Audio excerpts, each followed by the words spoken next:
तो सुने आप कि माता यशोदा न जाए हीरा लाल, कि माता यशोदा न जाए हीरा लाल, तो बधाई ल्याई मालनिया माता यशोदा न जाए हीरा लाल, बधाई ल्याई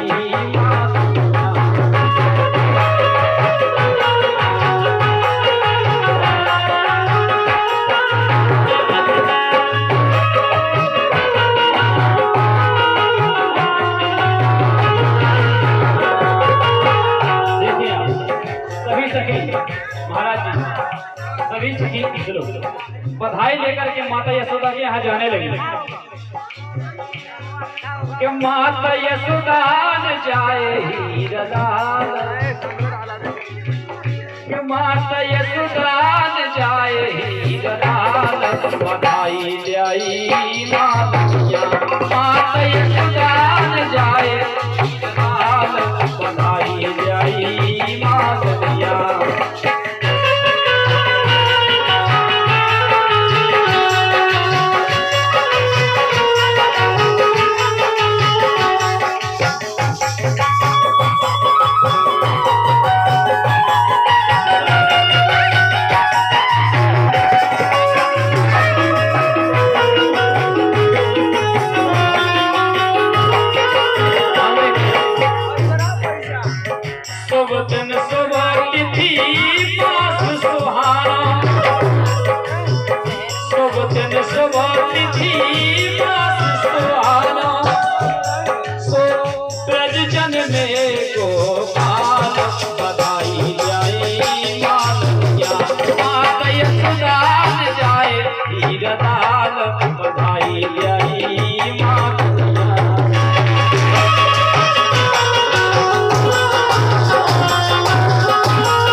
सब लेके बधाई देवे के लाने माता को यशोदा के यहाँ पहुंची। बेला चमेली चुई के फूलन को,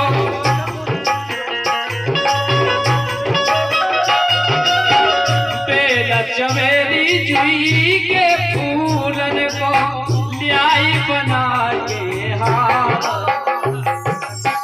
ल्याई बना के हार, बधाई ल्याई मालनिया माता यशोदा न जाए हीरा लाल, बधाई ल्याई मालनिया।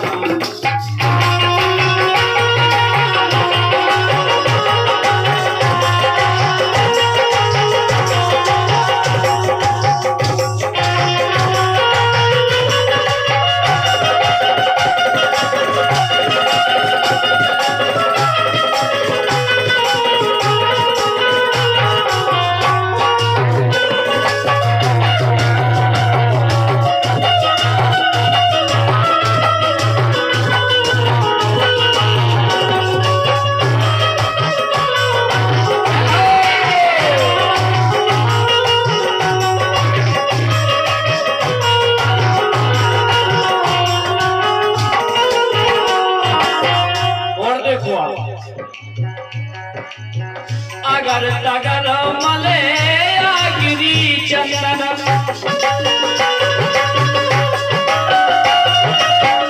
अगर तगर मले आगिरी चंदन, लगो लाल के भाल, बधाई ल्याई मालनिया माता यशोदा न जाए हीरा लाल, बधाई ल्याई मालनिया।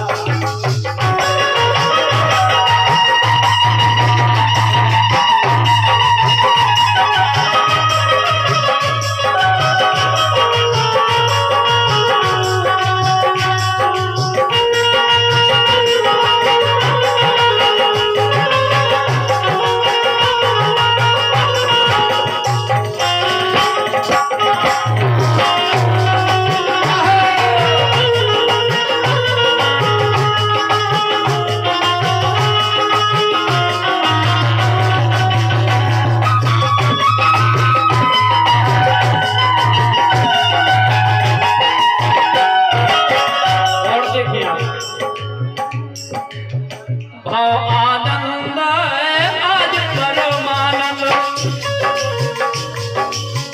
भाव आनंद आज परमानंद, मैया यशोद भई खुशहाल, बधाई जाई माता यशोदान जाए हीर लाल, बधाई जाई माता।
बिल्कुल आखिरी बात, इसके बाद आपके सामने आएंगे रामदेवी जी। कुल दीपक कुल भूषण कुल को,